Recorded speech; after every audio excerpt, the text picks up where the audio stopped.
Hey, how does it sound on the? Okay. Everybody got quiet. So I am just pulling up some information. Welcome, everybody. My name is Christian Alberto Lesma. I'm the proud principal serving Roosevelt High School. We are in for a treat. There's a bunch of folks in the crowd, in the audience, who have been fangirling when Erin Walsh's name was mentioned. Erin is a nationally recognized expert on specifically this topic, teen social media and mental health. And so I pulled up the bio, as we always do, to talk about. Erin is a speaker and author, has worked with communities across the country who want to better understand their child and adolescent development and cut through conflicting information about kids and technology. I was just laughing with my wife because next to her side of the bed, my wife has a book about teens and why they act that way. And I was like, Erin co-wrote that in the latest edition. So we're really excited. We have lots of fans. So we are so happy to have Erin Walsh join us today. It's such a treat to be here. I feel like I'm in my home community in many ways. I have family here in the room because I have Roosevelt family and I have kids in MPS and I'm an MPS graduate. So I feel like I'm wearing multiple hats as we have this conversation about the intersection. Come on in, we just got started. Oh yeah, yeah. There's more family. Again, I have more family here. Great, come on in and find a spot. Yeah. We're just getting started. So for those of you who don't know me, my name is Erin Walsh, and I come to you today with many hats on, one of which is I do promise to be wearing my evidence-based hat as we think about what does the research say about media's impact on adolescent development and adolescent health and well-being. So at Spark and Stitch Institute, we do use brain science to spark understanding of what's going on inside of kids as they grow and change. And then we stitch that science to practical strategies. So I will be wearing my research hat. I will also always be wearing my parenting hat when we have these conversations. I have a teenager myself, and I have a fifth grader. They're both in MPS. And there is nothing like screen time to bring us on a collision course between what we thought we would be like as parents and the kind of messy reality of trying to get through the day and the uncertainty and the trade-offs as we figure out how do we live well in a world dominated by screens. So I'll wear my Spark and Stitch hat, I'll wear my parenting hat, and I'll wear my proud MPS parent hat as well. So how many of you have more than one teenager in your house? Yeah, I don't think you just pick it. No. Yeah. So you just don't. Yeah. I got it. Thank you. You got this? Yep. Yeah, she got it. Experience all of trying to orient. But if That is the host of the Zoom taking control back. Amazing, okay, great. I was like, somebody's speaking to us. This is incredible.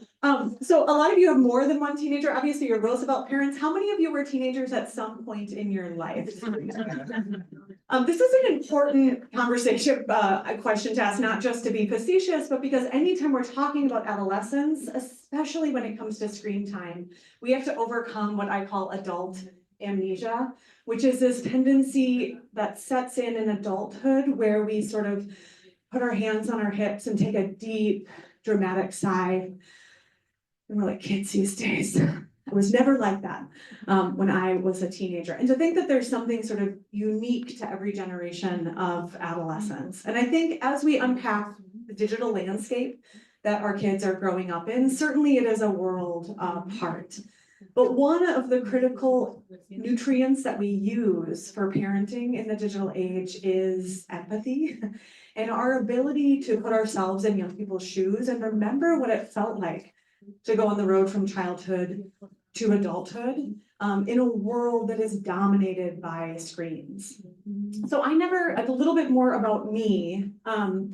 I do come to this work in a little bit of a roundabout fashion. So I'm a graduate of South High School, and I say, yep, whoop, Tigers.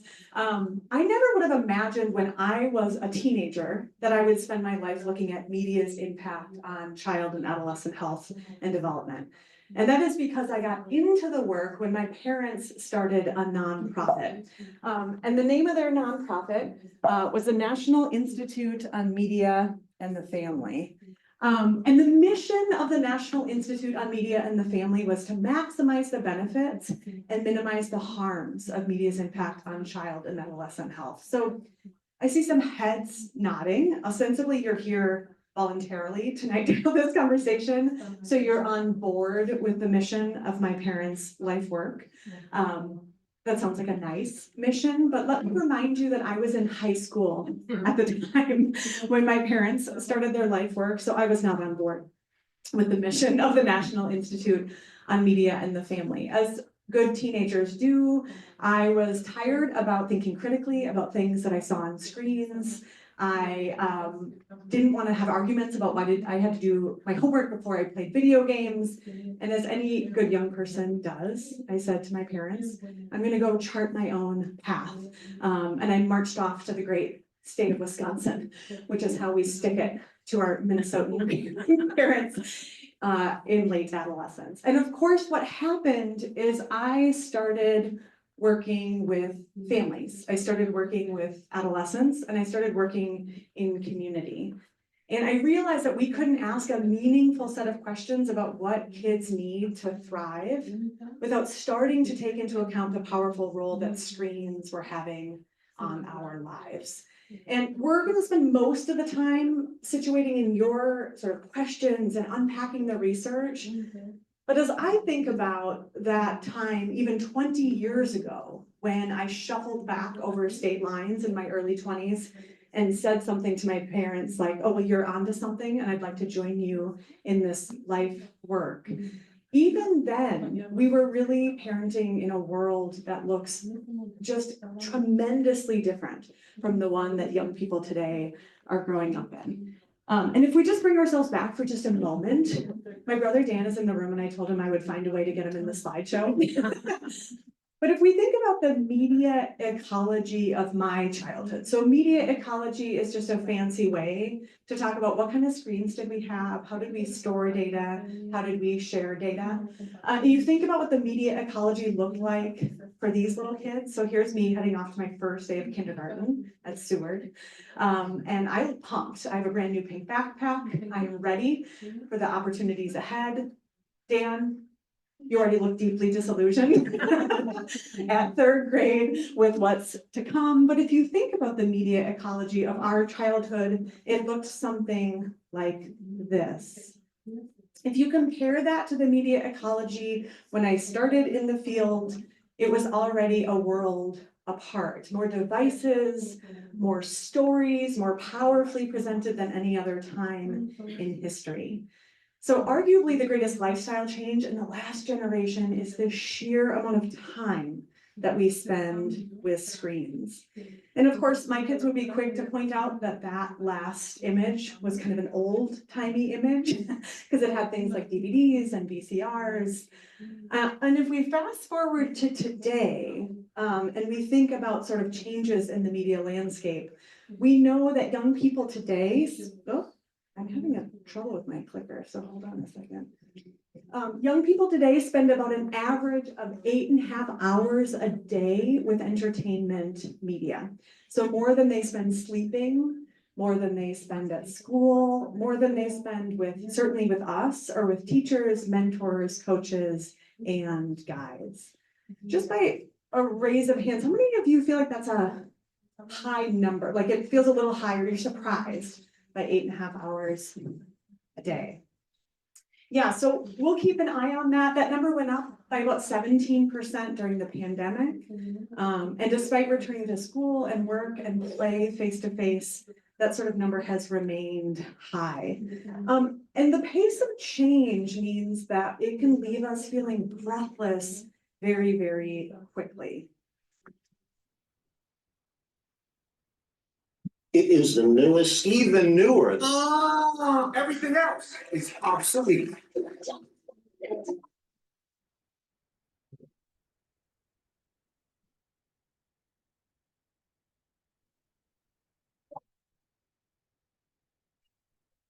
Oh, wait. So if you blink, it will change. How many of you have been taught how to do something on your device by children in your life? By the time they're in high school, they're like actually our tech support. But even our youngest children often are the ones orienting us to screens, and that can leave us feeling old very, very quickly.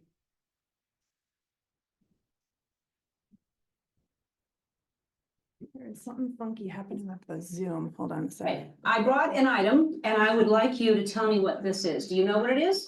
I know, and it's not any ordinary phone, it's an older type phone. Yeah, they used that back in the day. Back in the day, when you say back in the day and you say an old time phone, how long ago do you think this was used? Oh, 100. 100 years ago? Yeah, it doesn't even have no FaceTime. I mean, it does. So if you blink, it will change. We will spend most of the night talking about the so what, now what. But it's important for us to remember that we're in the moment of another very big transformative time. If I were to gather here at the Roosevelt Media Center just 1 year from now, I think we will look back on 2024 as a time when everything changed all over again in terms of the role that artificial intelligence and AI and chatbots have on our kids' lives. And so the reality is that because media are everywhere, they take up an extraordinary amount of time. And because they're changing very, very quickly, each one of us comes into this room with, my guess is, some mixed feelings. And you are in the right place if you bring a certain amount of gratitude for the benefits of technology. If you are watching your kids benefit in specific ways, when it comes to their connection, when it comes to their learning, when it comes to the things that they are able to access. But you are also not alone. If you feel resentful of and worried about the impact of technology on your kids' lives or on our collective lives. And you're not alone if you feel a tender and sometimes really volatile mix of both of these feelings, depending upon the day. And to be honest, there is so much we could talk about tonight, but you chose to be in this media center above all the other places you could be tonight. And my guess is that you're coming in with some of those hopes, some of that gratitude, some of that excitement, and also some of those fears and worries. And I want to use those as kind of a guidepost for where we go together tonight and what we talk about. So to get a sense of that roadmap that we want to create together, I would love for you to turn, not quite yet, but turn to other people at your table. Introduce yourselves if you don't know each other already, maybe what year in school your kids are in. And then I want you to just share a little bit about where you're at tonight. So are you walking into this room feeling like, what a time to be alive? I feel nothing but gratitude for technology. You're watching your kids benefit in specific ways and share what those benefits are. Or if you're feeling tonight a sense of concern, a sense of worry, either because of what you're observing in your own kids or because you're just uncertain about what the impact of all of this time online means, share that with somebody at your table. Now, to take a little bit of the pressure off of these conversations, I am not asking you late on a Thursday night to turn to somebody close to you and share like your grand theory on all things humanity and screens. This is just where you're at today. And the second thing to take a little pressure off is that some of you are probably eager to connect with other people at your table, and some of you are exhausted at the end of a very long day. And if you feel like the last thing you want to do right now is talk to another human being and you need a little time to warm up to that, you can just say to the people at your table, I'm going to take a little me time and reflect quietly in your seats. So we're going to let each other sort of choose what we want to do. But for those of you who cannot wait to talk to other people, I'd love for you to share. Are you grateful and why? Are you concerned and what are your concerns? And make sure that everybody has a chance to talk. So no more than groups of 3. Groups of 2 or 3 would be great. How does that sound? Okay, ready, set, go. And I mean,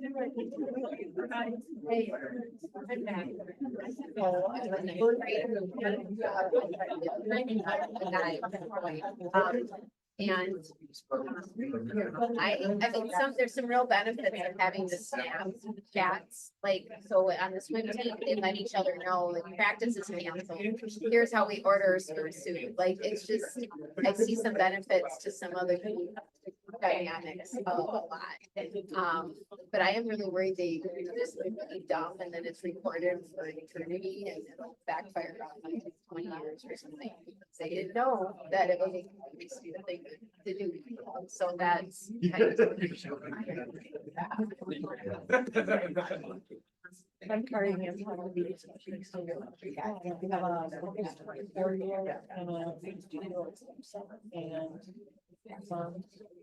So I'm gonna just wear my special situations. I'm actually like, I'm really glad that watch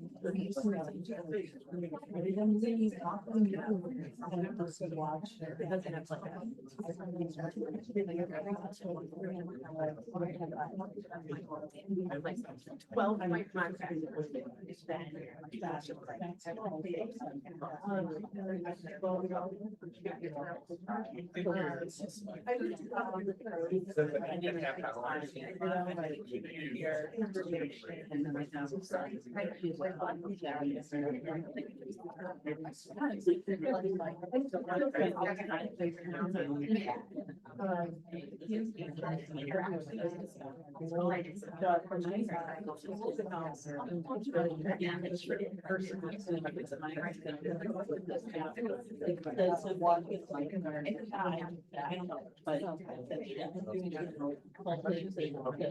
And it works. And it works. And it also on the phone.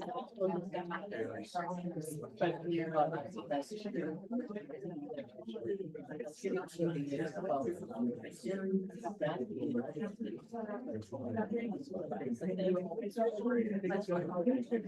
Let's get that. I know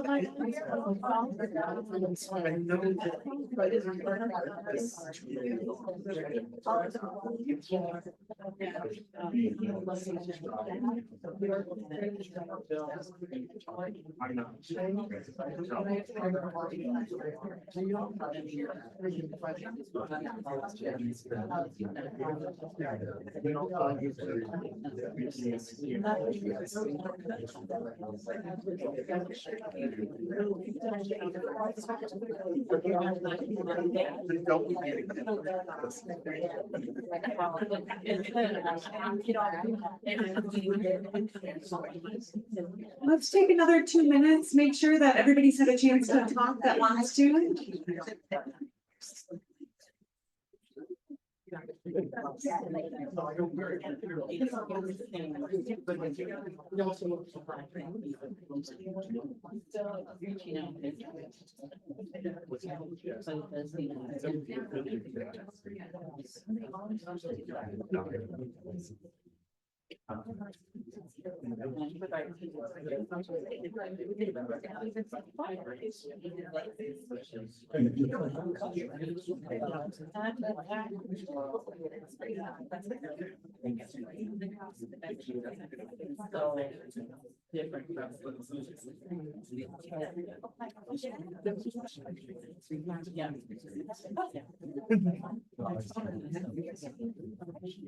I was so good about the only way they could talk to me, you know, it was just, and then it's just, I never got back into it, and I'm excited.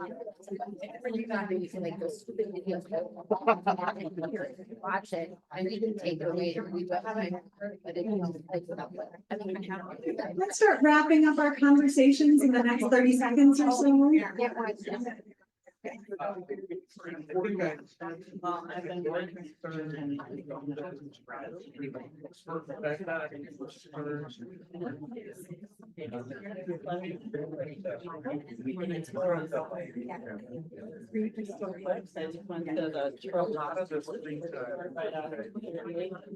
Romance. Yeah, I don't do Fridays, but I walk.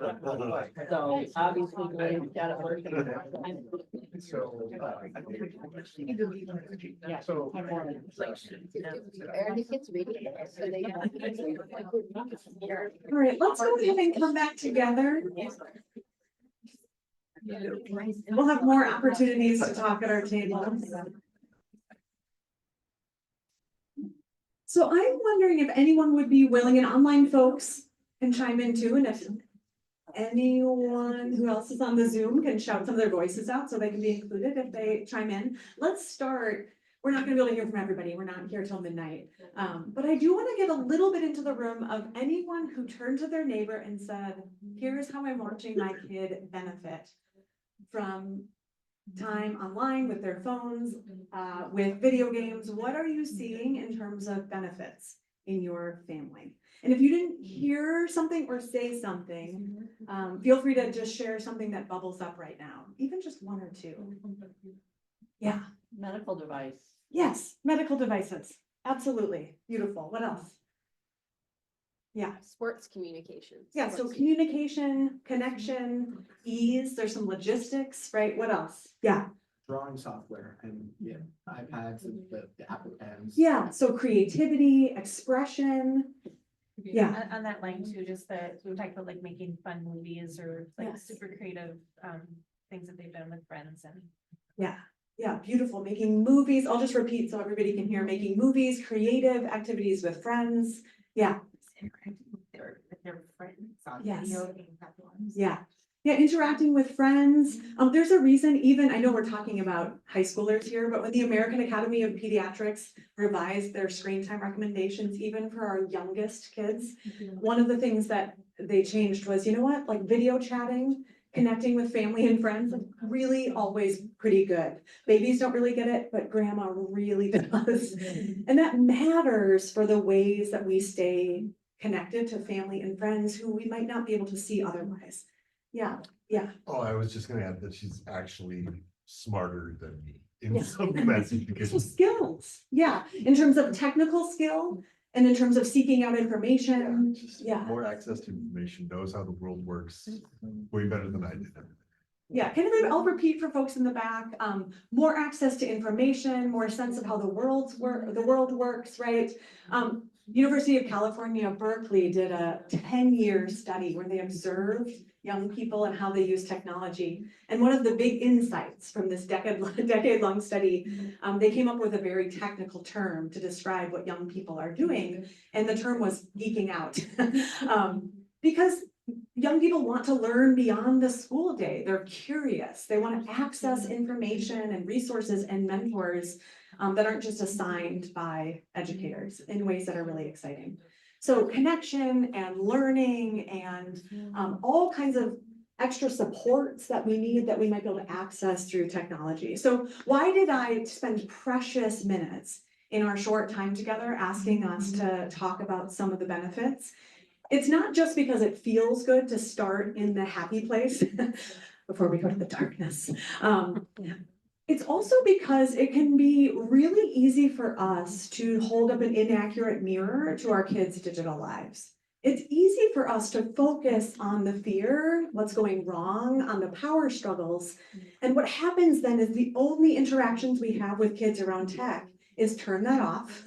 I don't want to hear about it, or it's a mindless waste of time. And one of our jobs as parents is to hold up an accurate mirror to our kids' digital lives, which includes their digital strengths. And it includes the ways they're using technology to connect and to learn and to be creative, or to learn from mistakes and use technology to repair.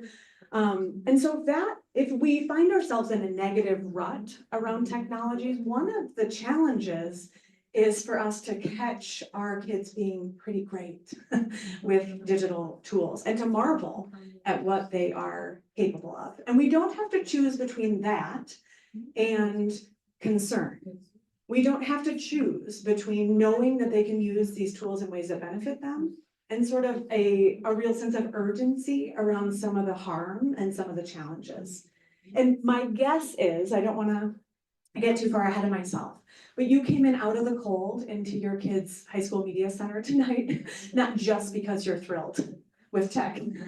My guess is you're here because you also have some concerns and you have some worries. And I'm wondering what came up at your tables, because I want to make sure that we provide some support and conversation around those concerns. So what bubbles to the top of your list as you think about your worries or resentment or fears? Yeah.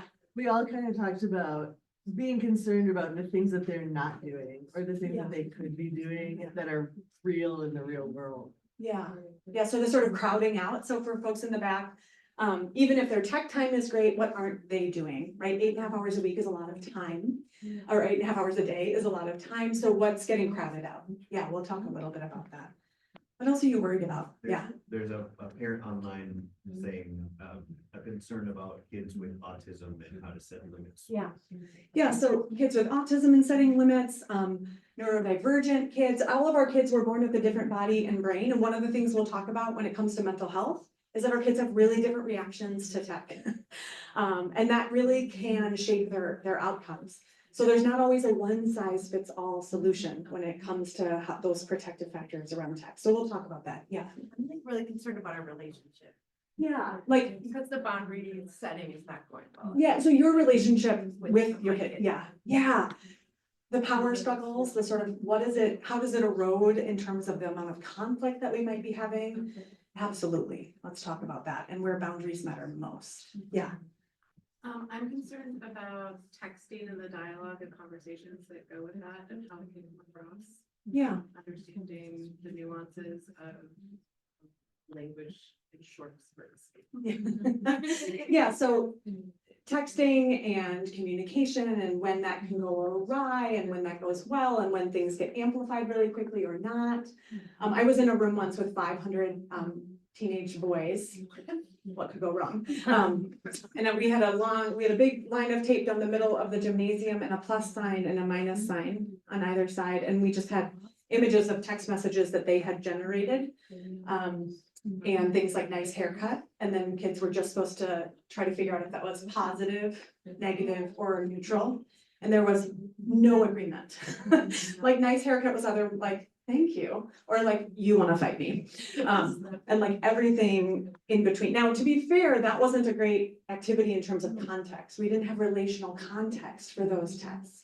And we do lose some of the emotional communication that happens when we have smaller groups or when we are talking face to face. Yeah, we'll talk a little bit about what we know about that. Anything else? Yeah, I guess I'm worried about the actual content that they're yeah, reading about. I don't know. I talked to them about what they're reading about. My son loves to read about stuff, but I don't know what rabbit holes he's actually. yeah. Yeah, so on one hand, we have access to libraries around the world, and on the other hand, we have a fire hose of information. And increasingly AI generated content. That's difficult to discern, right? Whether it's reliable or not. Yeah.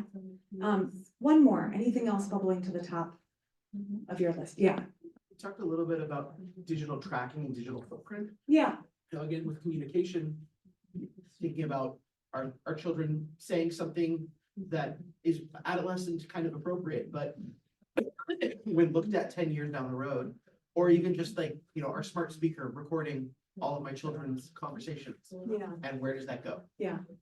Yeah, so the sort of permanency of their digital interactions, photos, absolutely, yeah. Yeah, so maybe we should stay till midnight. Here's the good news, is let's put some expectations around what we can do together tonight and what's useful for our kids. We are not, or I'm not interested in having a conversation where we try to figure out, are tech all good or all bad for teens and their mental health, to try to sort of resolve the debate. Does this outweigh that? I think that conversation, we're never gonna solve it. And it's actually not what young people need, especially as we dig into this question that is on everyone's mind. Which is what is the impact of all of this time with our devices on young people's mental health? To be fair to all of us, it's been pretty confusing as parents to try to answer this question. It's changed a little bit in the last year, but historically the headlines around this topic provided a lot of different information. So even looking at 3 different news headlines and popular news articles that were written about the exact same study can remind us of just how confusing this has been. So same study, one source says, hey, quitting Facebook for 5 days can lower your stress levels. We're all like, great, okay, log off. But then we swipe to the next headline, it's like, no, wait, deleting Facebook could be bad for you. And then the wildly helpful third headline, deleting Facebook may or may not be bad for your mental health. It's like breaking news. This has been very disorienting to us as caregivers, and it's disorienting to young people. Now, as we start to answer this question on like a population level, we are concerned about these kind of 2 trend lines. On one hand, the amount of time our kids spend online, and on the other hand, rising levels of anxiety and depression. And we do see in broad collections of studies that there's a small association between these 2 things. That the more time that we spend online is associated with worsening mental health outcomes. It's a fairly small association, but since it's something we can do something about, it's worth paying attention to. So these 2 twin trend lines on a national scale mean that we should be having bold collective conversations about what does it mean to build platforms that center adolescent mental health? What does it mean for school device policies, where we want young people to have a break from their devices? What does it mean in terms of investing in supports for adolescent mental health?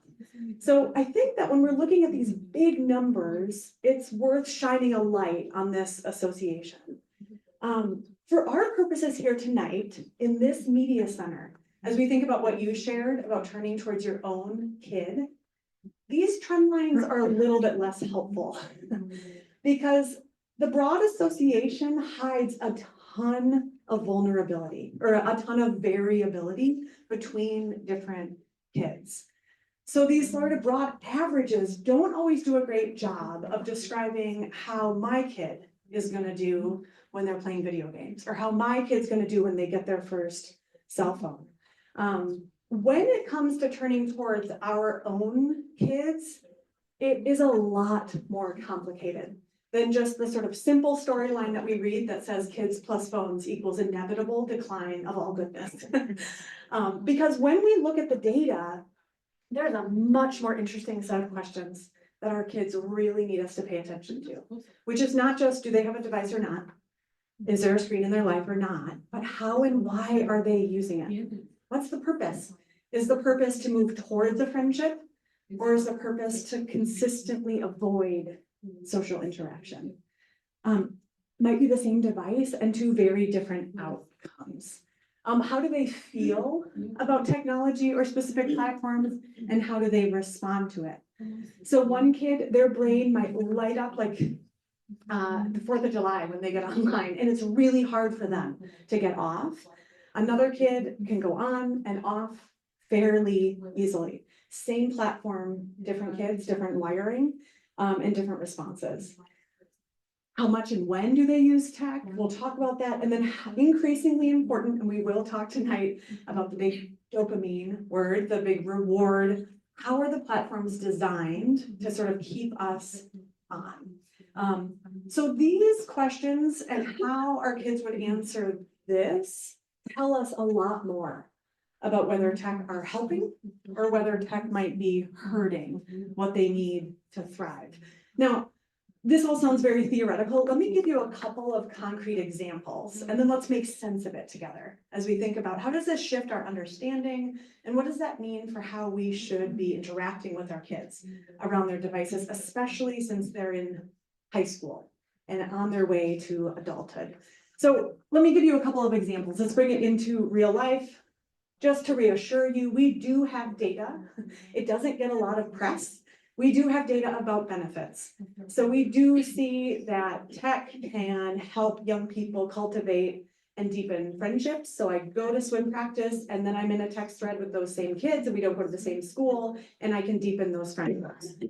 There are some kids for whom their online communities are spaces where they feel seen and known and valued in ways that is very protective of their mental health and well-being.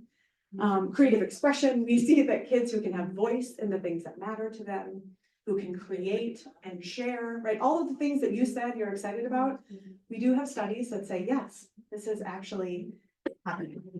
And we also know that teens today are more interested in advocating and getting information about their own mental health than any generation since we've started studying. So when they find evidence-based tools, meaning tools that actually have something more than just a label on them that says it's educational, but when it's actually been sort of developed with psychologists or mental health professionals or cultural leaders, that using mental health online tools can be very, very protective. So this is good news.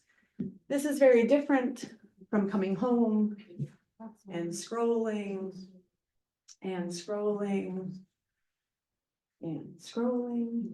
And we say, oh, what you doing? Who'd you hang out with? Well, nobody really. You know, it's like going to a party that you weren't invited to and sitting in the corner and watching everybody else have the time of their lives. And as we look at the data in adolescence, we do see that there is this sort of tighter relationship with anxiety and depression in particular, with this sort of hyper passive scrolling through, these are just fancy ways to talk about TikTok and Instagram. They call them highly visual and highly quantifiable. Just means it's video or photo-based platforms, and quantifiable means I can see the popularity metrics. So I can see how many likes and shares and streaks, or how many days a streak has gone, those kinds of things. So that kind of sort of hyper passive use of scrolling through highly visual, highly quantifiable media, we see worse outcomes. It also really depends upon what they're scrolling through. So what they see and who they interact with really matters. But this is not just in terms of scrolling through. We know that exposure to racist content, exposure to online harms, unwanted contact, none of us are surprised to learn that that's not good for our kids' mental health. But there's some sneaky things too showing up in the data. For example, highly appearance-focused content. If I'm scrolling day after day through content that's about food and bodies and weight, this is actually one of our strongest data points of where we see the path from social media through to depression, depressive symptoms, is actually through the body image pathway. So we're very worried about misinformation and violence, and we should be, but sometimes things that we think, oh, it's great, they're really invested in their health and well-being, we should pay closer attention to. So what they consume really matters. And then finally, or second to last, we could probably spend the rest of the night just talking about this. We won't, because it would be quite boring. But from our kids' mental health perspective, timing really matters. So when media use gets in the way of sleep, we see all outcomes get worse. So you could be using great content, connecting with friends, but if I am responding to texts between midnight and 5 a.m., if I am scrolling through videos when I wake up anxious at 2 a.m. and I do that for an hour, that sort of sleep impact is actually where we see one of the biggest drivers of mental health effects. So once we control for sleep, the impact between social media use and worse mental health outcomes gets even smaller. So protecting sleep is this amazing opportunity for us to protect our kids' mental health. Okay, so when we use tech matters, what they do online matters, who they interact with, and then finally age and stage does matter. So we do have some evidence that adolescence is what we call a window of vulnerability, meaning that they're more sensitive to some social media and online harms. And part of that is because of their developmental stage, right? So we've long known that teenagers' job is to get out into the world and figure out, who am I? Who do I want to be? Where do I belong? And because those are their jobs, their brain is built to help them do those jobs by being more sensitive to rewards from friends, because that helps them go out and find their people. They're more sensitive to social comparison, because that helps them figure out where do I belong. So this is all really good, but it can intersect with some of the design features online in ways that are really hard, right? So if I'm trying to figure out who I am and who I want to be, and I'm scrolling through other people's perfect lives, that feels a lot worse at a time where that's a really big question for me. So we see these windows of sensitivity through age 16, and then again at age 19. So it's almost like when the world is moving under our feet, when there's big change, media has an outsized impact. So that was a whirlwind through, like, you know, a lot of big, complicated data sets. To give you an example, or to give you a sort of paint a picture of how complicated it is. And my guess is that some of you are listening and this is reaffirming some of what you already are observing. And maybe for some of you, this is shifting your understanding a little bit. Like I used to think tech was just bad, no matter what. And now I'm thinking maybe it depends. Or I used to think it wasn't a big deal to scroll through videos of fitness content. But now I'm a little bit wondering if I should check my kids' TikTok For You page to see what kind of videos are in their algorithm and what does that mean. So one of the things I'd like us to do as we turn towards the rest of the time thinking about so what, is to turn to your table groups again. And I want you to practice something that young people came up with to help us adults be a little more flexible with our thinking, which is our willingness to change our minds as we learn new things, and our willingness to change our minds when we actually talk to our kids about what's going on in their lives. So to practice this, what I'd like for you to do is this thinking routine we call now, I used to think, now I think. So when you turn to your table mates and say, I used to think this, and now I think this. This does not have to be some grand, like extraordinary mindset change. This could be very, very small, right? I've listened to a few things. I used to think this, and now I'm thinking this. And you can also add in, I wonder, what this sort of shift might make you be thinking about in terms of next questions. Okay, so again, this is a sort of quick exercise. I used to think, now I think, let's not, again, no more than groups of 2 or 3 so that we have time to come back together and keep rolling, okay? Ready, set, go. I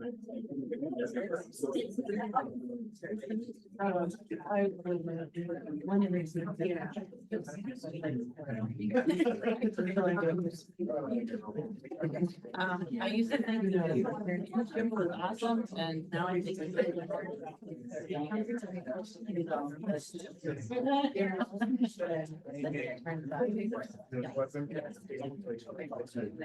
Yeah, so just clarifying, I used to think basically like, as you think about what you just learned in the last 15 minutes, not like grand scheme of life. I mean, you could if you want to. But like I used to think this about kids in tech, and now I think this. Ready, set.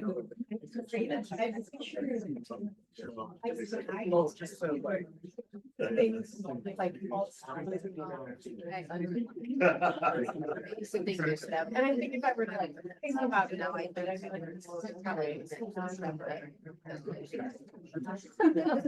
And fitness thing and just.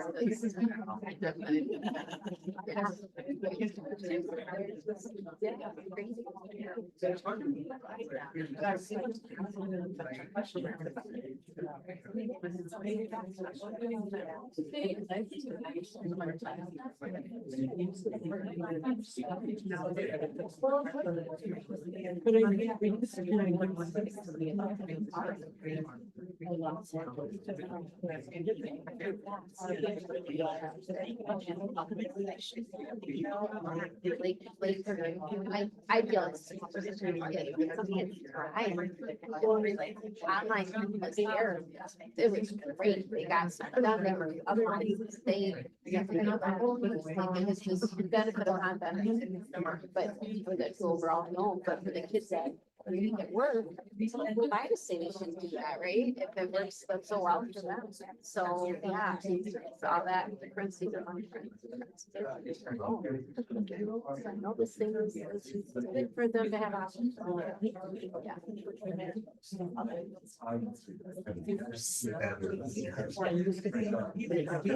Take another minute, make sure everybody's had a chance to talk.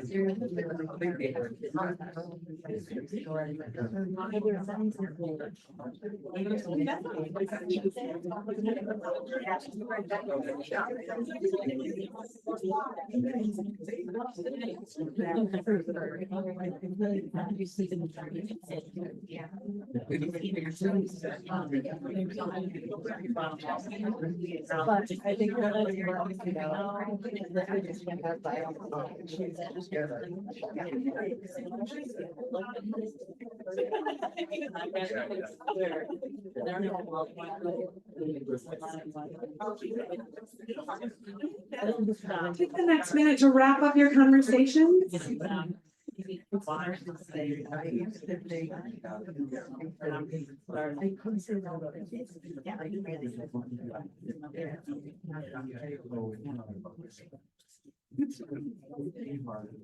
All right, let's go ahead and come back together.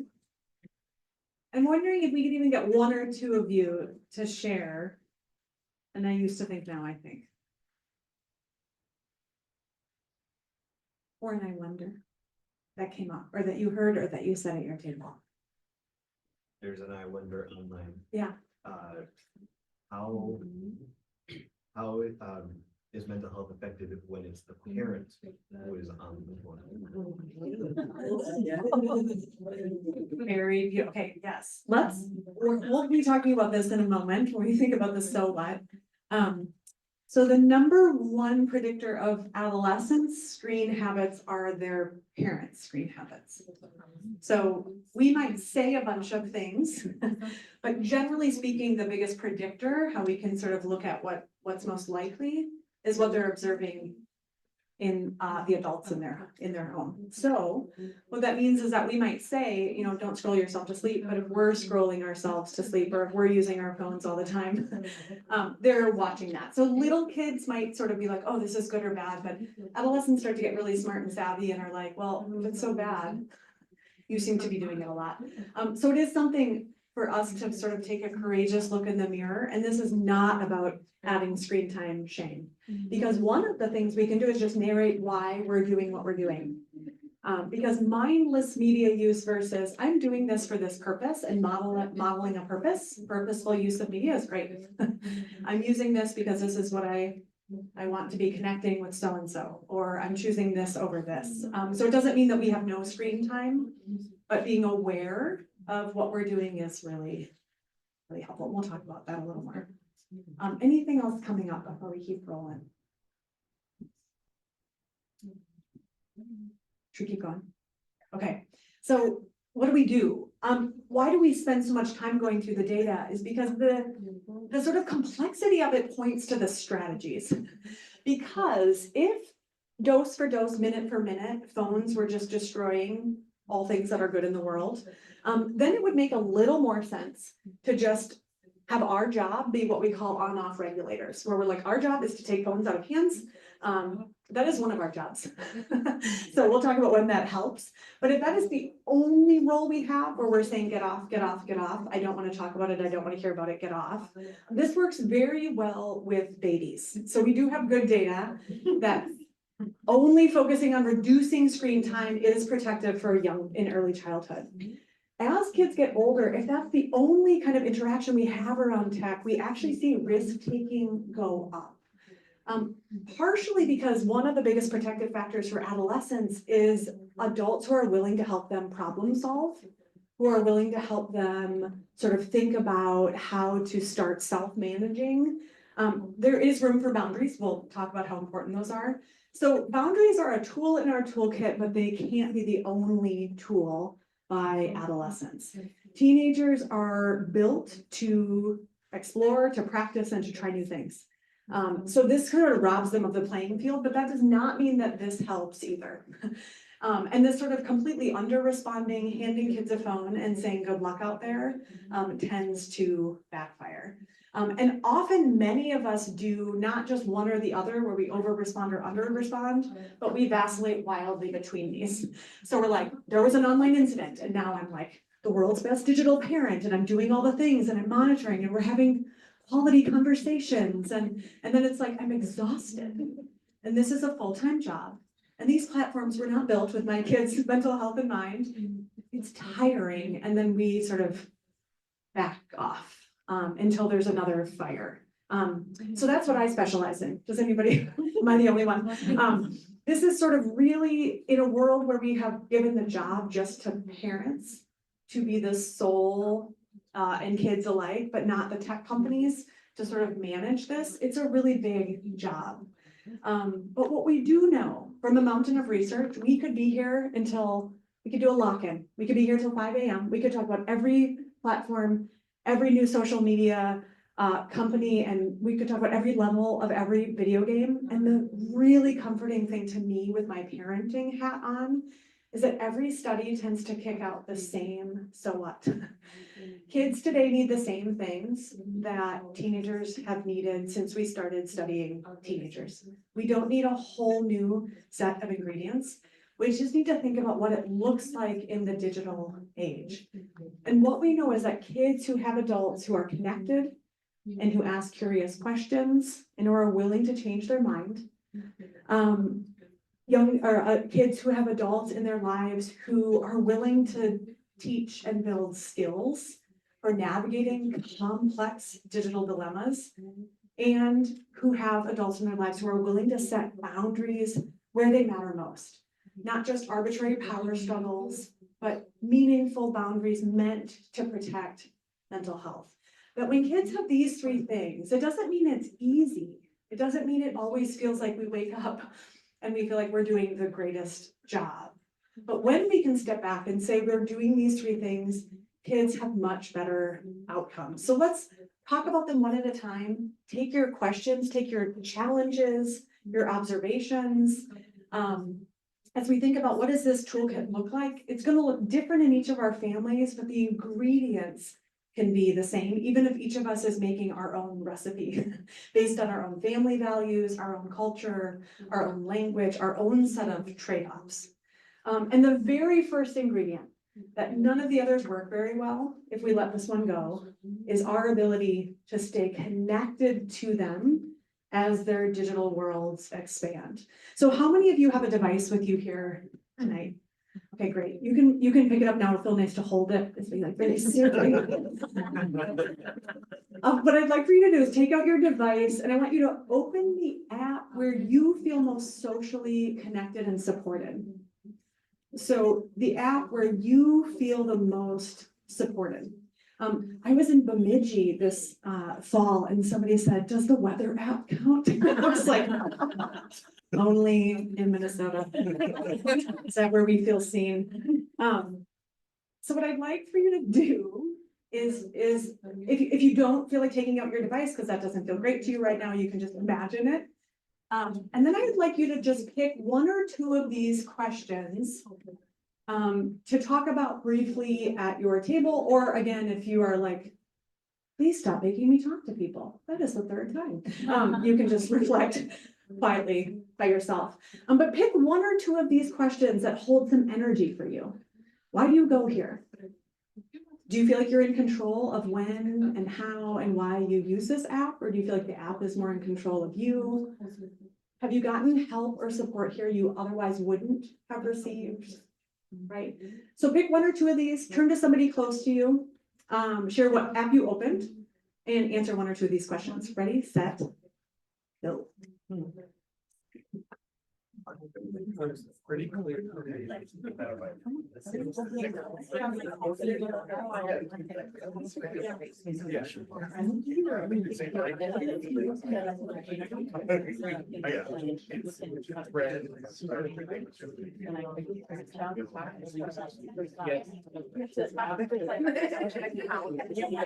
Give me messages, phone, email. Does not have to be social media. We're gonna do this fairly quickly, so take another minute. So, I guess I feel extremely. I just like.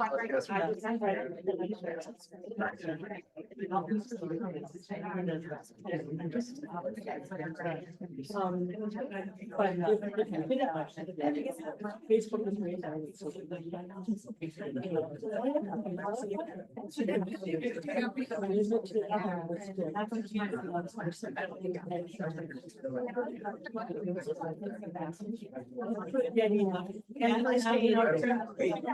I know that's. You know, and also. It is bad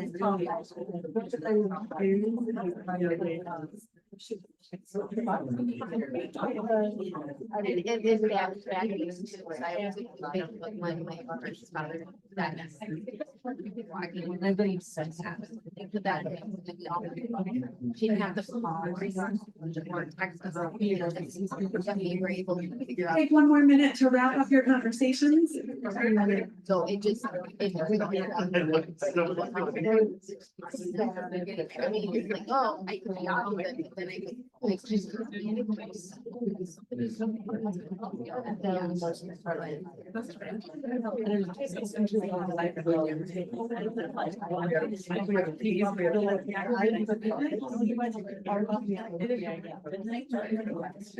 So like it's a start.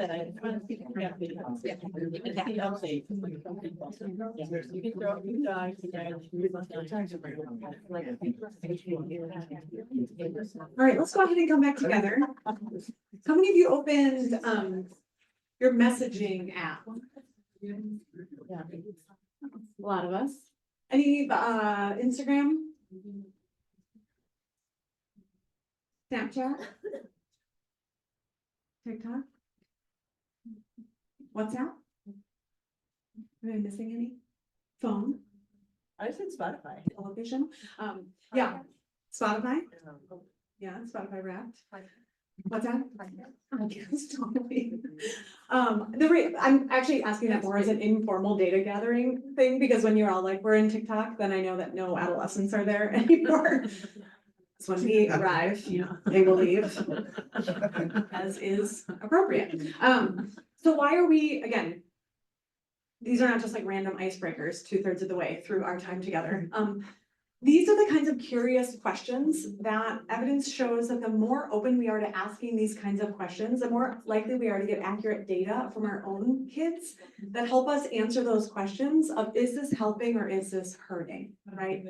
So I have gotten support here that I otherwise wouldn't get, or I have friends that go to different schools. I don't feel in charge of when I am using this app. I know that I'm failing this class and I want to be doing homework, and I instead scrolled through TikTok for an hour and a half. That sort of not feeling like I'm in the driver's seat of when I use tech is one of those red flags, right, that we want to watch out for. None of us are like, oh, I'm done. Easy, because they're designed to keep us on, but it's different from feeling like I have a constant pattern of not being able to get on or off, right? So these kinds of curious questions, what we're not going to do is go home and be like, okay, I'd like to book 90 minutes of your time. And I just went to this workshop and I got 6 questions. And I'd like you to be honest and emotionally available and vulnerable. And I'd like you to welcome me to your digital life.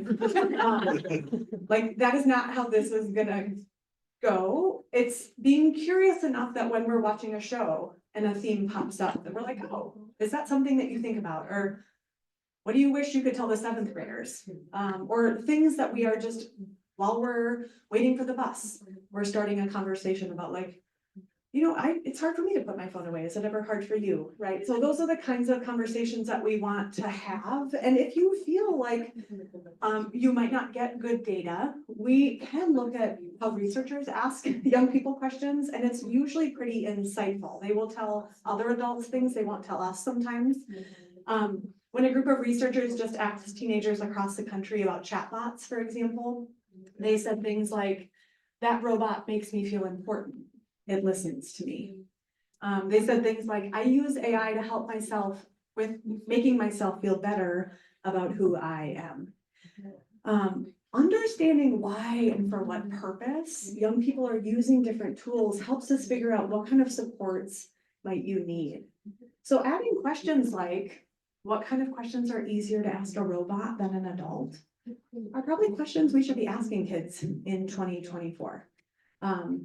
Because what we want to make sure is that we are an askable adult, that they don't learn that when they come to us with a digital challenge, the number one reason kids don't talk to parents about digital challenges is because they're worried we're going to freak out and take their phone. We may freak out and take their phone.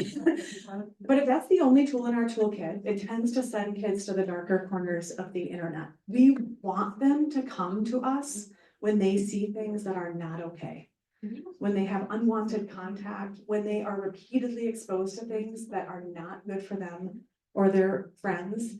We want them to come to adults. And in order to create that line of communication, we have to be curious. And when we hear things that are overwhelming to us,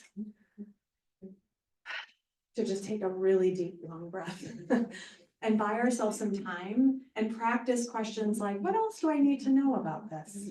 To gather more information. Because the more that we know, the more we can support our kids. So if you want more questions, I'll send these all out if you registered. If you didn't register, I'll let you know how to get my email and I'll send this all out to you. The American Academy of Pediatrics superstar team on social media and mental health just created a beautiful set of conversation prompts from early childhood through adolescence on every topic you can imagine if you're looking for those sort of prompts and conversation starters.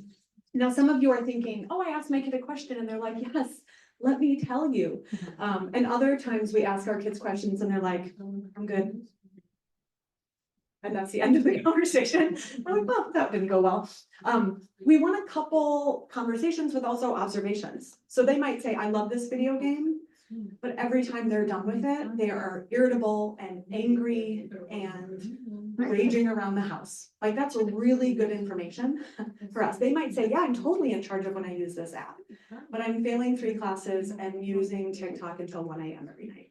Like that behavior and those sort of observations are really, really important. We can, and if you have questions about monitoring, this is another way that we can get information.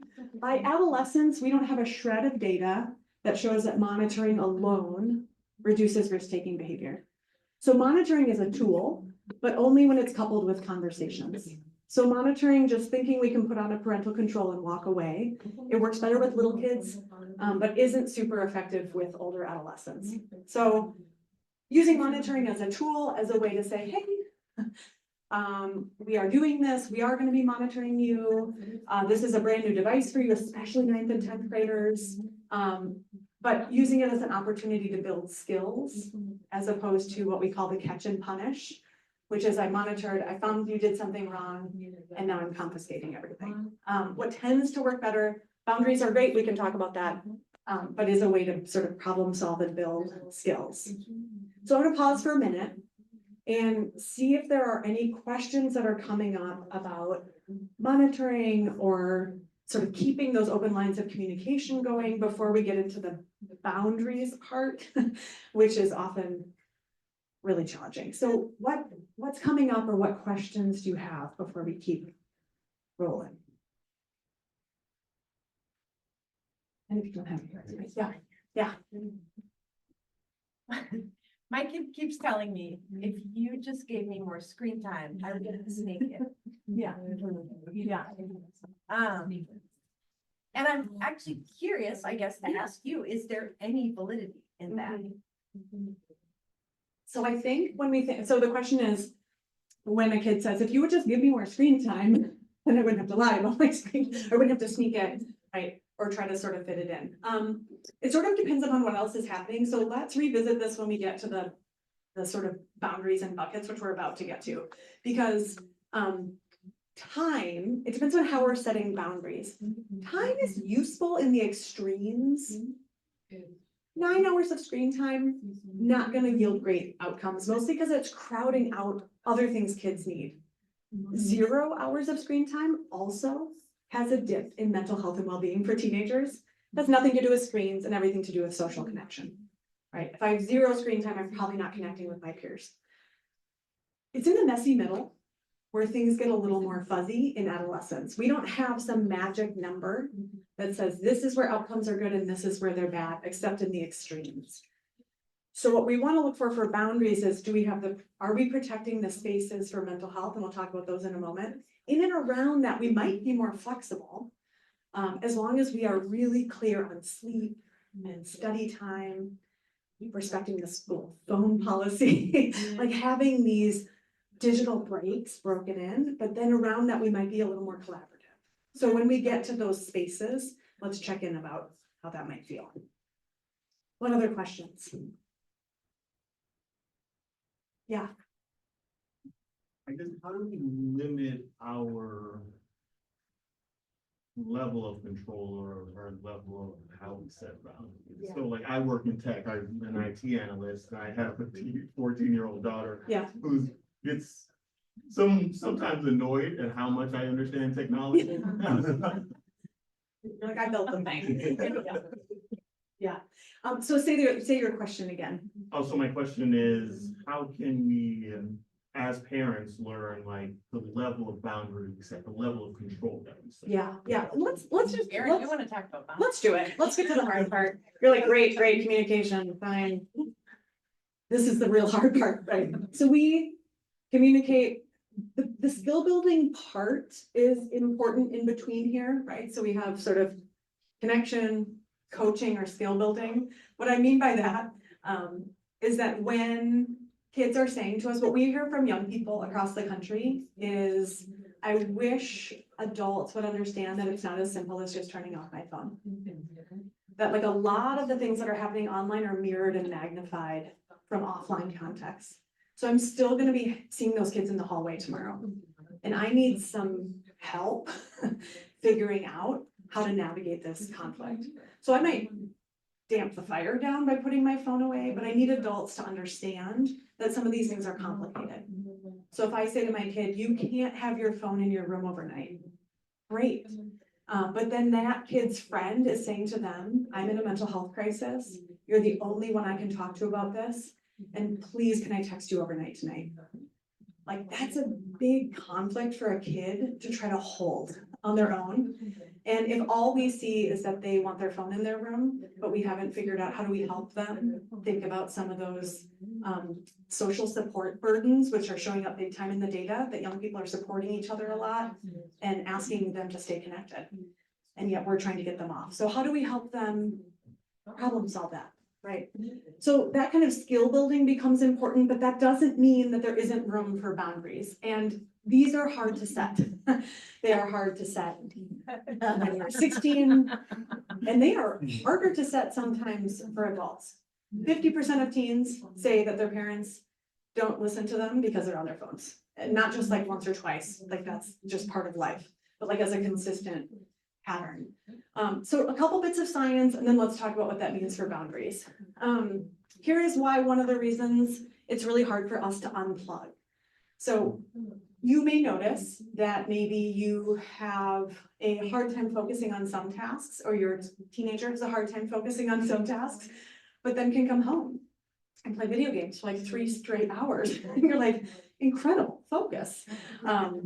And it's helpful for us to remember we have a couple different attention systems in the brain. One is called reactive attention. Your kid was born with it. It's hardwired. You don't have to teach them. They don't have to practice to get better at it. It's the kind that you would use. This would never happen at Roosevelt. But if this little guy came across the room right now, don't worry, I'm an MPS grad, so I say that with a little bit of insider knowledge. If a mouse would come through this, none of you would be like, oh, look, a mouse. It seems highly relevant to me. I'm gonna filter out the sound of Erin's voice and pay attention to the mouse. None of you would decide to do that, you would just do it immediately. None of you would think about it, all you would do is look at the mouse.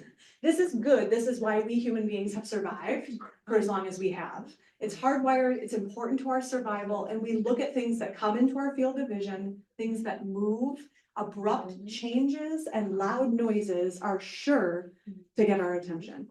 That is different from focused attention, which is a superpower of our prefrontal cortex.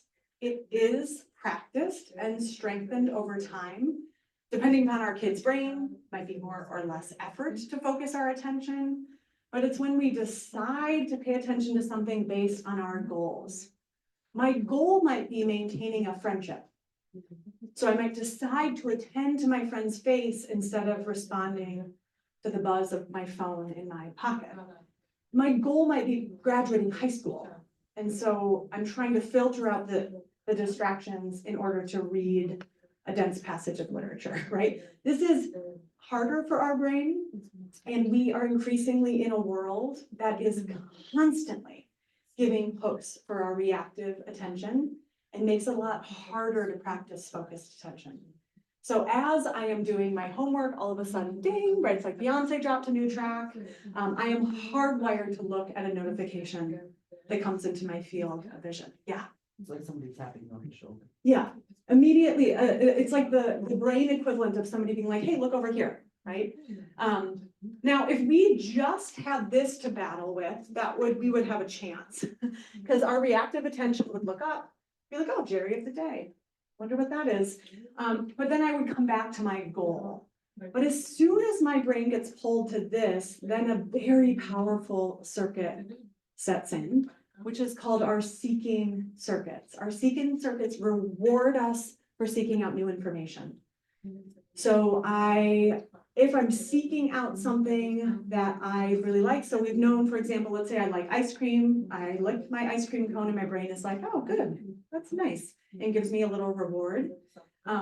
That pales in comparison to the reward I get from anticipating another ice cream cone. Because we human beings are born seekers. It's at the root of curiosity. It's why we're learners. It's why we want to change. It's why we explore. So we don't want to get rid of the seeking brain. The seeking brain on Google, the seeking brain on TikTok algorithms is very difficult for us to manage. Because we get a notification, it's hard for us to look away, and then our whole circuit lights up. I wonder what that is. I want to find out. So I have been to Roosevelt. I mean, this is like my neighborhood. This is not hard for me to find, but let's just make sure that I'm exactly on time. So I go with one task, which is to just Google Maps to here, right? And then ding, I get a text from Dan. Dan's like, this is this hilarious Wicked meme. I'm like, hilarious, send it to half my friends, right? And 30 minutes later, I wake up and I'm like watching YouTube videos of penguins in hand knit sweaters. And I have like 40 tabs open. And I don't know where the last half hour went, but I'm like, I feel amazing. That is the seeking brain on the internet. It's really hard for us to not get in what we call distraction chains, which last on average about 15 to 20 minutes. So we get pulled away. I'm doing my homework. I get a notification. I get pulled away. I follow up on this sort of seeker until I come to it and I realize, oh my gosh, that assignment is due. And then I come back. This is not a small challenge. The average adolescent in this country gets about 237 notifications every single day. When we do things with our phone, like pull to refresh, there is no reason that this is in our phones. This is simply to ignite the seeker. We get, like, those will just populate in our feed. But when I pull to refresh, my seeking brain lights up. I wonder what that is. If I were to put you in an fMRI machine and just show you like a gray scale of your phone, you'd be like, eh. Once I put it in bright color, you're like, very interested. And then I put that magical red number 2 with the bubble, and I'm like, I must know. Which is why if your phone were to buzz in your pocket right now, even if you feel like this is so dynamic and engaging, it would be Herculean at best for you to not check it. Maybe you two, because we're so close and we're talking about attention. But in the back, you're gonna check your phone. If you don't, you will not remember what we talked about during this time, because you had to dedicate so much cognitive resources to impulse control that you can't focus on the task at hand, which is part of why we are starting to have different cell phone policies. Because the amount of impulse control it takes to not look at our notifications kind of drains some of our brain power, which is why new drivers, if they have their phone on in the car and they get a notification, even if they don't answer it, are more likely to get into an accident. So this doesn't mean we have no control, but it does mean we have to take seriously how powerfully our devices are designed to grab our attention and keep our attention. The top 3 tech platforms made $17 billion on adolescent time on social media apps last year. In terms of advertising dollars for the sheer amount of time we were scrolling. So this means that asking young people to self-regulate at a time where their brains are still growing and developing is a big ask. Sending a 13-year-old or a 14, 15-year-old into their room and being like, you can have your phone, but don't use it. It's like sending a 2-year-old into a candy store. I mean, adults can't do it. It's not about them just being 15. Most adults are scrolling themselves to sleep, even though we say we shouldn't. So teaching some digital breaks is an important part of that kind of recharge of the brain. What we know is that even when we turn off notifications, we tend to check. And that's especially true when we're in lower reward situations, like hard homework assignments, right? Or if we're anxious about something that is going on in the world or going on with our friendships, we tend to scroll more, right? Or we tend to check more. So that sort of self-interruption that happens, which on average is every 3 minutes, means that when we hit a challenge, it's like, oh, I'll just go check YouTube for a second. That pattern over time makes it hard for us to practice focused attention. Yeah. Is there any difference in the data when it comes to a smartwatch Ooh, good question. versus cell phone? Yeah. Yeah. So I don't want to get ahead of my, we don't have great studies on specifically on like the difference between digital notifications on a watch versus a phone. We know that anything that grabs our attention away, the hope with a smartwatch would be that the distraction chains are less long because it's just less fun to do stuff on them. But there's still a disruption to our focused attention. Yeah. Music is a bit of a mixed bag. Music can help us focus, unless it's a brand new track that was just dropped and I'm actively attending to the lyrics. Otherwise, if it's like background noise, and no, like not like symphony, like nobody's like, can I listen to classical music lightly while I study? Like, even if it's loud and seems like not ideal study music, if they've done it a billion times and it just becomes background noise, we don't see that as sort of multitasking. What other questions about this science stuff? Because this points to the why we need the boundaries, and teaching kids about their brains is really helpful. Because this can feel pretty gross, the slip from high reward to low reward spaces. Like if your kids have ever been gaming for an hour and then they're done and they look around the house and they're like, well, everything is awful. I hate everything. Going from a very high reward space into a slower reward space is a bit of a jolt. And we don't make it any easier because we're like, get off and go do some chore I want you to do. Like go from the best place of your life to like the worst. And so, like, now my kids are older, but when they were younger, they would still like learning about dopamine was helpful so that they didn't feel like it was their fault. It's like you're a bad kid because you're grumpy after gaming. It's like, no, you need to do 50 jumping jacks. You'll probably be fine because jumping jacks also deliver dopamine. So do a bunch of other things. It's not just our phones. So we want kids to move into the driver's seat of like, when is this a problem? And what are some strategies that I can use, especially as I get older, for helping myself focus when I need to, and then plug in when I need to.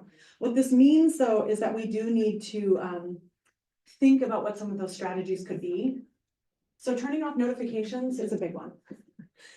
Cell phone policies are helping, but notifications off during study time, and that does not have to be for 3 hours, that can be for 15 minutes.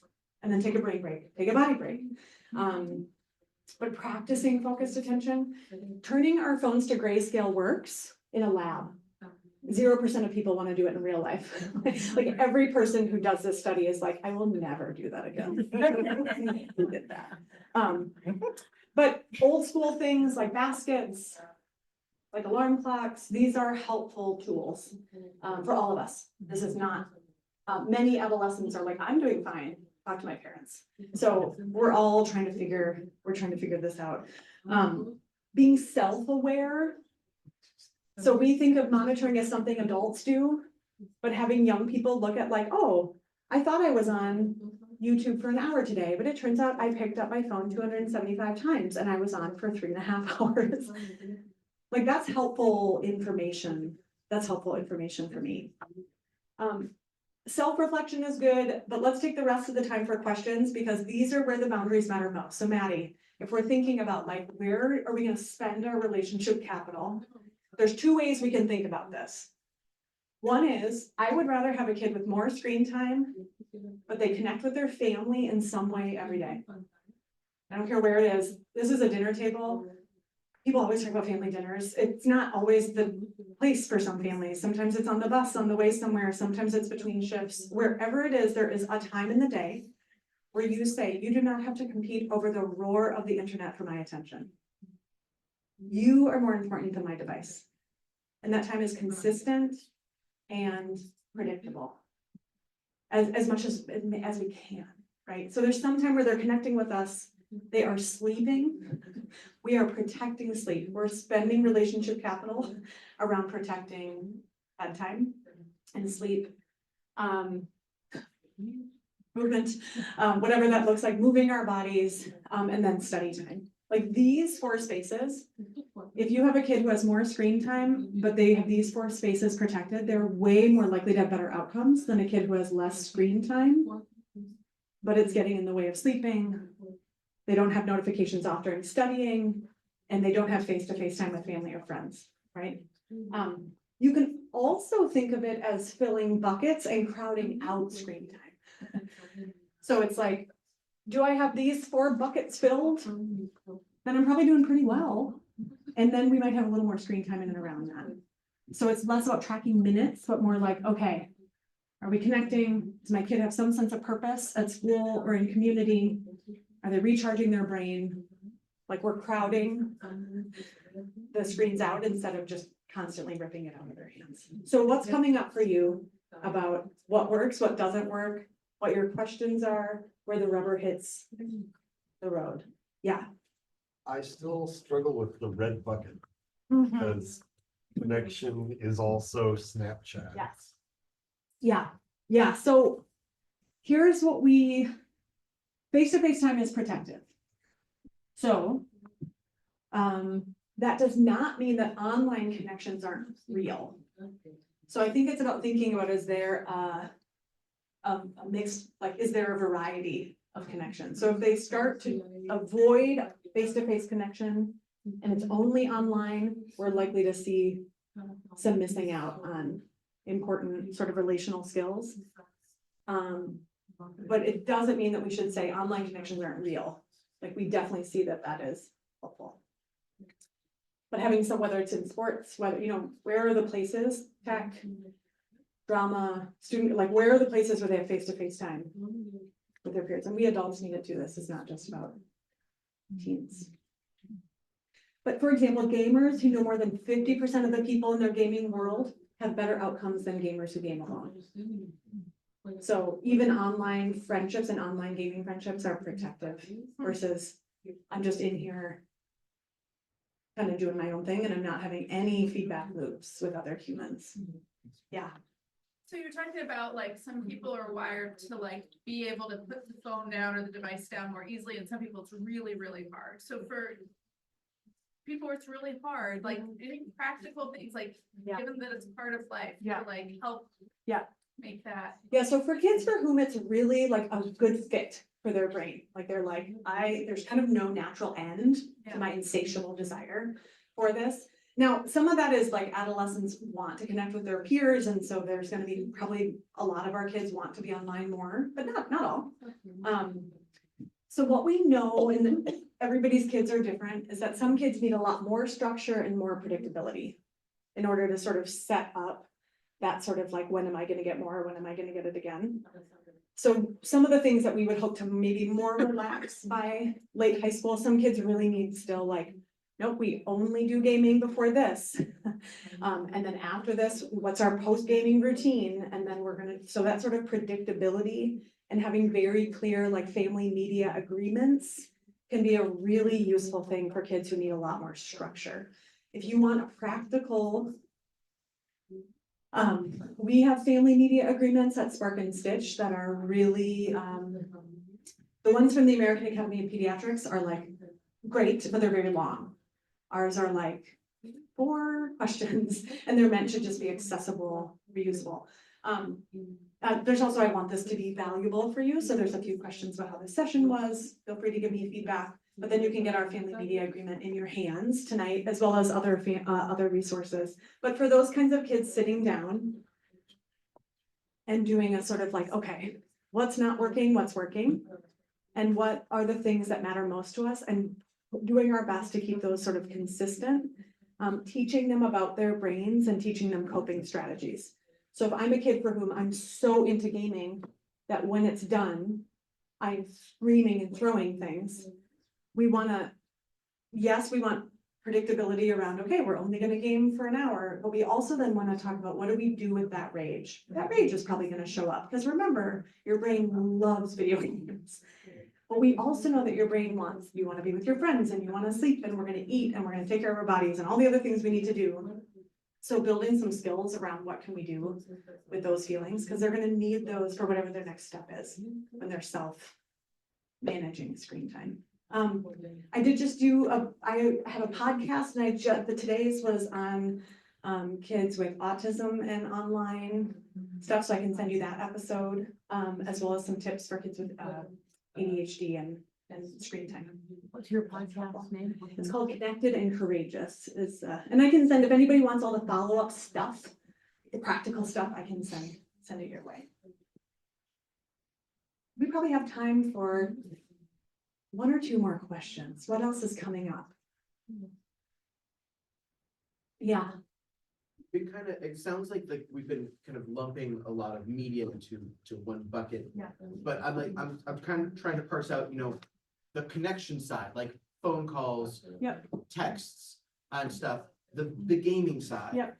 The information side. Yeah. And is that kind of irrelevant or So relevant. okay. So relevant. Beautiful question. This lump sum of screen time really only helps us in the extremes. Like 8 hours of screen time. In between, it's really, because those different mediums usually have different for what, with whom, what am I consuming? All those like granular questions about what actually matters to mental health. So going in a small group chat with 4 other close friends that are like having a relatively, or even 15, but it's relatively healthy, really different from scrolling mindlessly through TikTok, algorithmically driven content for an app, right? So absolutely, a screen is not a screen is not a screen.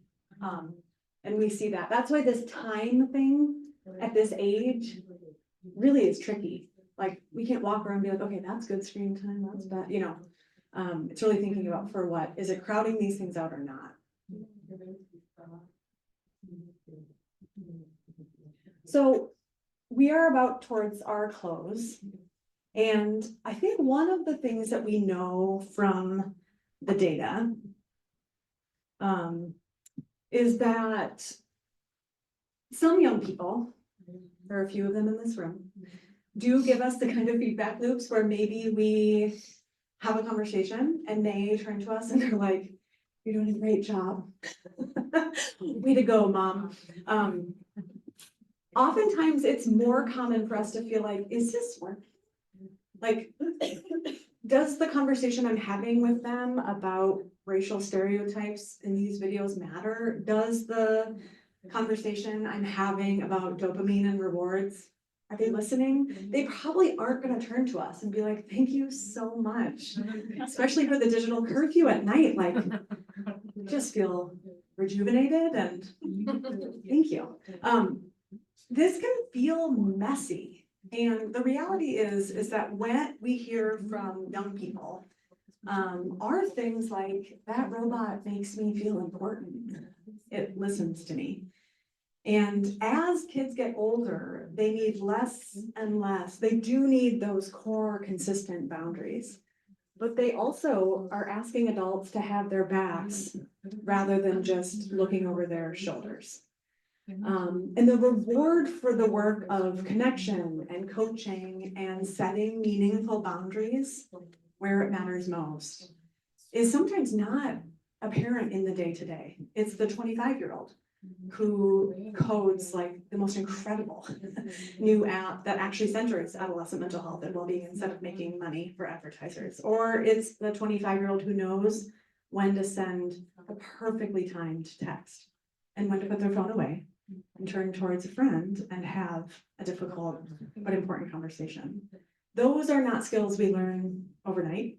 They're not skills that we can outsource to a chatbot. They're built over time with adults who sort of step meaningfully into young people's digital lives. So just the fact that you're here tonight means a lot.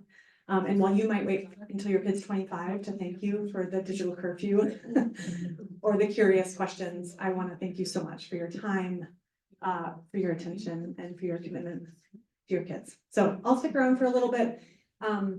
If you would like to stay in touch with me, you can find me at Spark Institute or that QR code. If you come in there, I will see you and send you all the stuff. Otherwise, you can get my card and I can email you some of the resources directly. But thanks for coming. Thanks, everybody.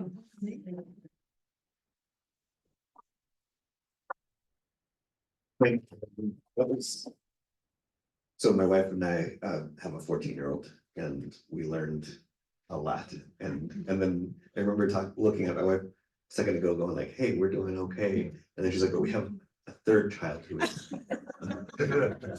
still 7 years away from being a teenager. So there'll be lots more to learn.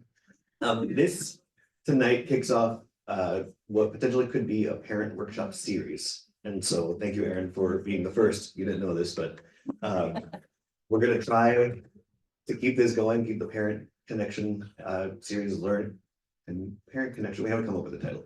Parent connection learning series going with topics around potentially around vaping, topics around grading and rubrics in the IB world, which I know a lot of folks who come to Roosevelt always have questions about. So stay tuned for more information about future workshops. Thank you for being part of the kickoff of it.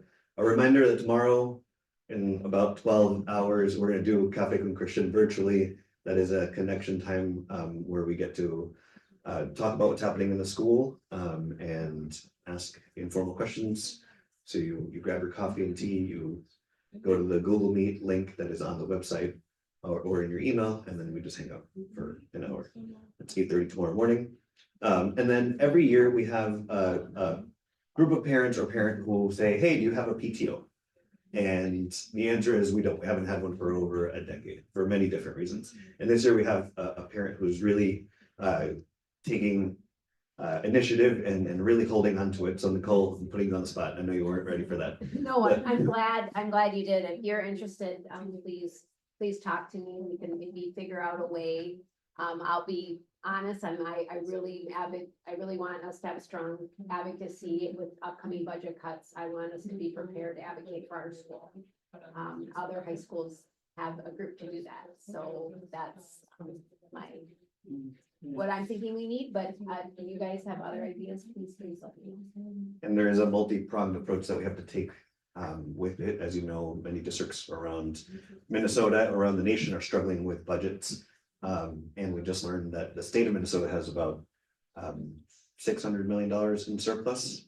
And so, there's a school district that we have to advocate with, and there's the state and federal government that we have to advocate. So, yeah, many opportunities to connect at Roosevelt. Did anybody here from South High?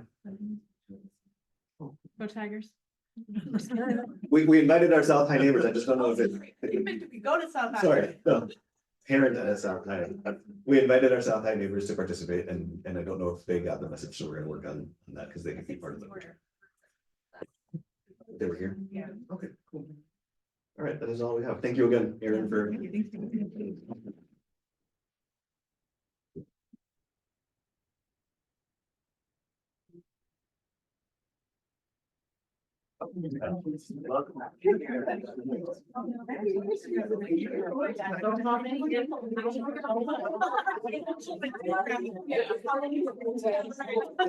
Gracias, Aida. Buenas noches. Gracias. Oh, yeah. I wondered. I've got one of those. Exactly. My stepson. Right.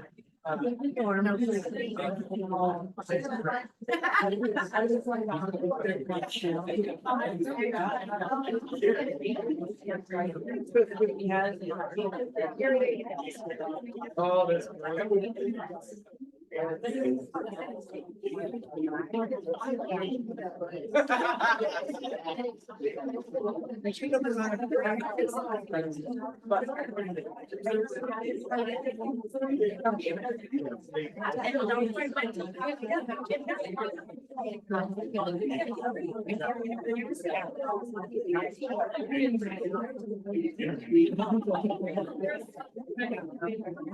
Well, maybe not.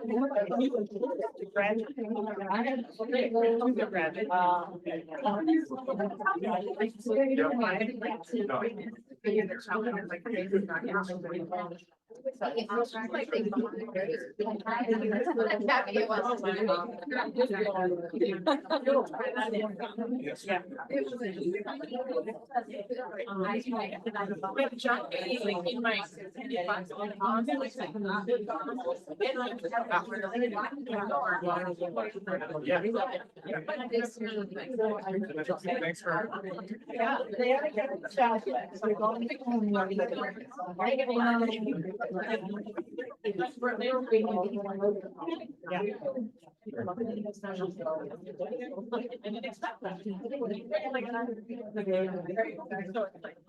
Maybe came in a lot. Good to see you. Yeah. Like when I had a.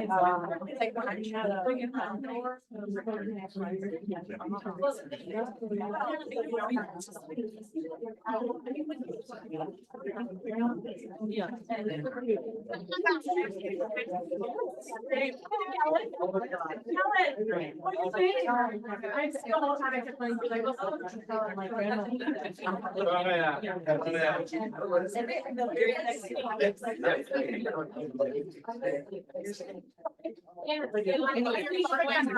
I have a soft spot.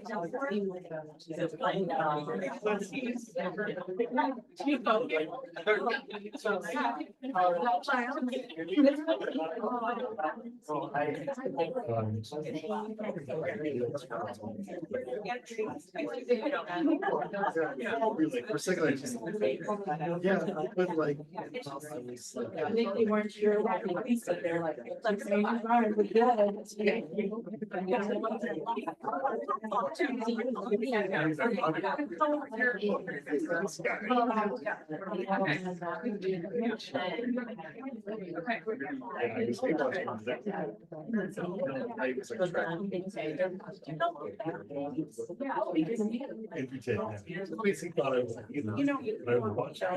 Watching it. Just starting. You know.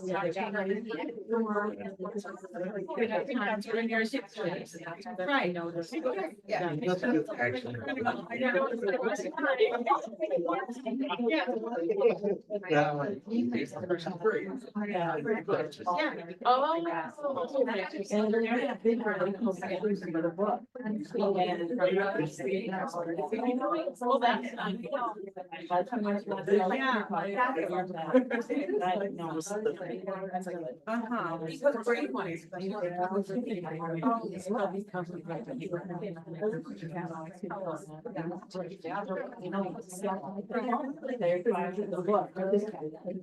I guess maybe not as.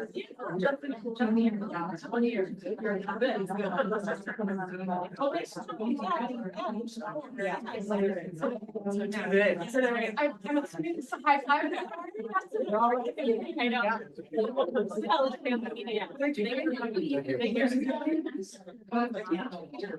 Yeah.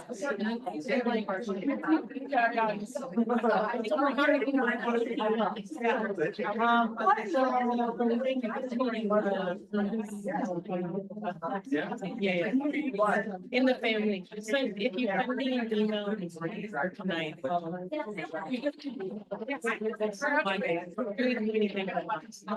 About like. I saw that. Why do people keep asking me the email? Oh, damn it. Really, because I had copies. But I didn't. I've never, I didn't.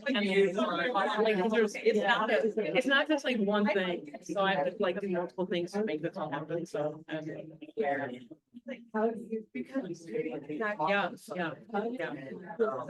Yeah, even for, like, I took notes for my, like, husband. You do need to build these other buckets. We are the ones.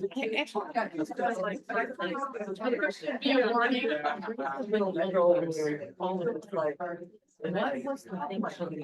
The world. I know. And I even learned.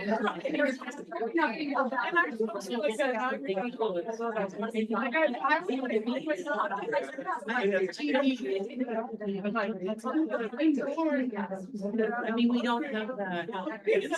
When you see something like that, that makes me think, I mean, I'm just curious, like, it was sort of different. Yeah. Anyway, yeah, it was interesting. It was, and it was the same. Yeah, I said it. Yeah.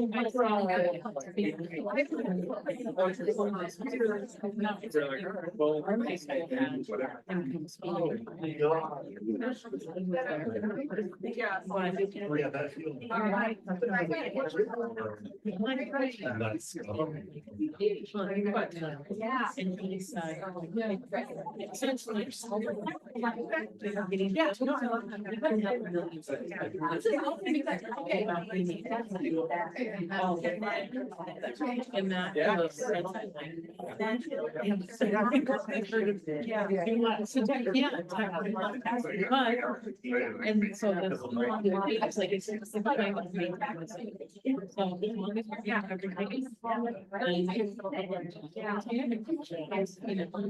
I love it. I just need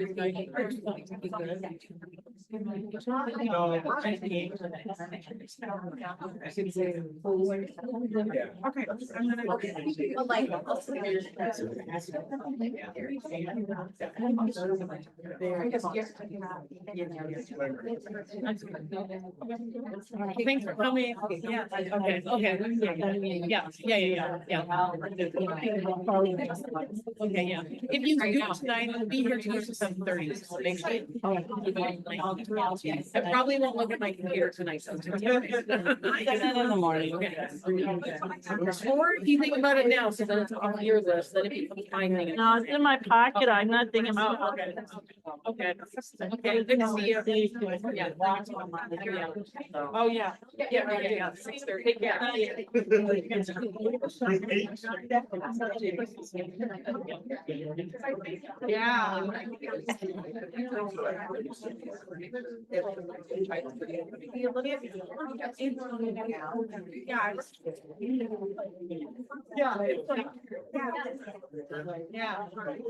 Yeah.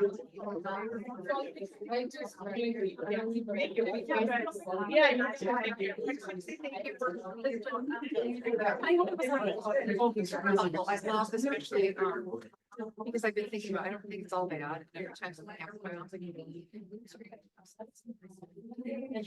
And I, but then I was like, no, but I was thinking like, I used to. It's very dad, wants to take his home away, and I'm like, I don't like it. It's like, I enjoy it. But it's also a tool.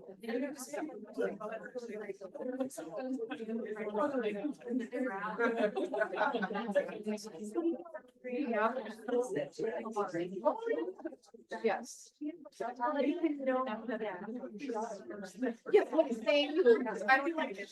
Yeah, exactly, I need a little break here. But I also appreciate that you validate sort of. Because, again. But she's reading. I'm like, but you're on the runner.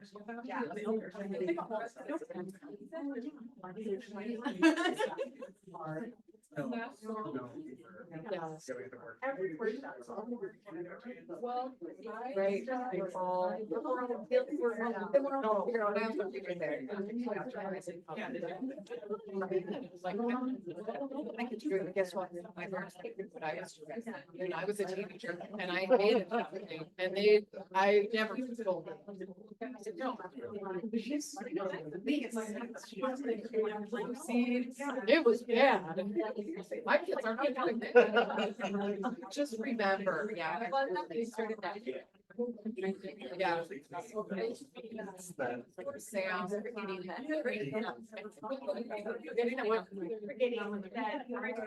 Oh, yeah. And it takes time to learn.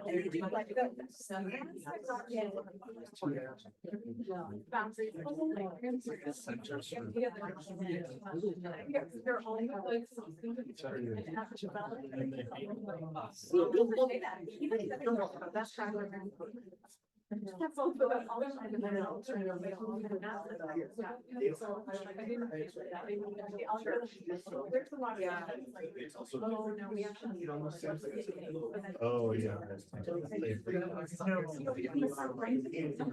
So that's me, that's my take. And no time.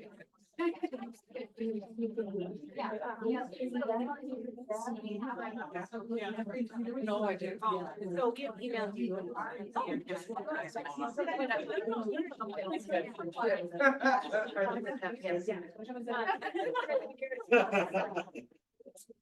And we're gonna try to figure out.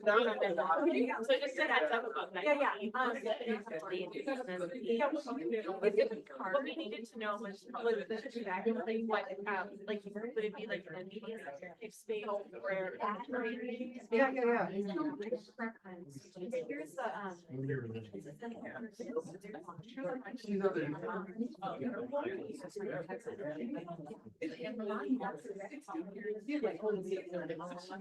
yeah. It's sort of like,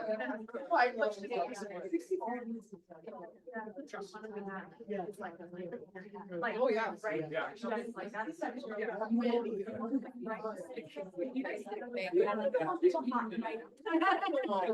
But I like that they RSVP. Yeah. Yeah, And you have like the turn, I went, you give your different things. No, that's why I asked. It's really fun. yes, in the middle. Yeah, and so. It validates too, I'm like, I promise my kids will be really consistent. you probably are, but at least I heard it. Yeah, no, it's like we all are scheduling, but So how do you not? They were much better. Yeah. But I mean, like, like, you don't get them any time. Yeah, we have a tiny, yeah, the media centers are. I mean. Make it look, you know, I like. Yeah, yeah, yeah. Even 100 people, it's like you feel like it's like. Thank you so much. Thanks for coming. I hope it was helpful. Yes, very helpful. So that you can, we're like, we could fit everyone in the media, so we could fit a lot of people in that media. So You can always look at the. I was thinking of the band. I was thinking of the band. Because the band room says size. Cafeterias, sometimes work better than. Maybe the band's been. I've been in that band. I've been there. Yeah. No, what we're. Yeah, it's just less, it's less personal. And then you can't turn. It's not that we need to, it's like you wanna build a building. Yeah, and this is why this was good to hear. Yeah. Middle school. That's where the rubber is hitting the road right now. So. Yeah. Oh, you're just. Are you Brandon? She's gonna be you? Oh, yes, I should. But middle schools really are. Thank you. Oh my God. Have a good night. Really close to get away. Oh, yeah. Older adolescents. Kristen. So. Goodbye. Thank you. I'll see, I think that's the bastardizing of like. See when my kids got this. We were like looking at this.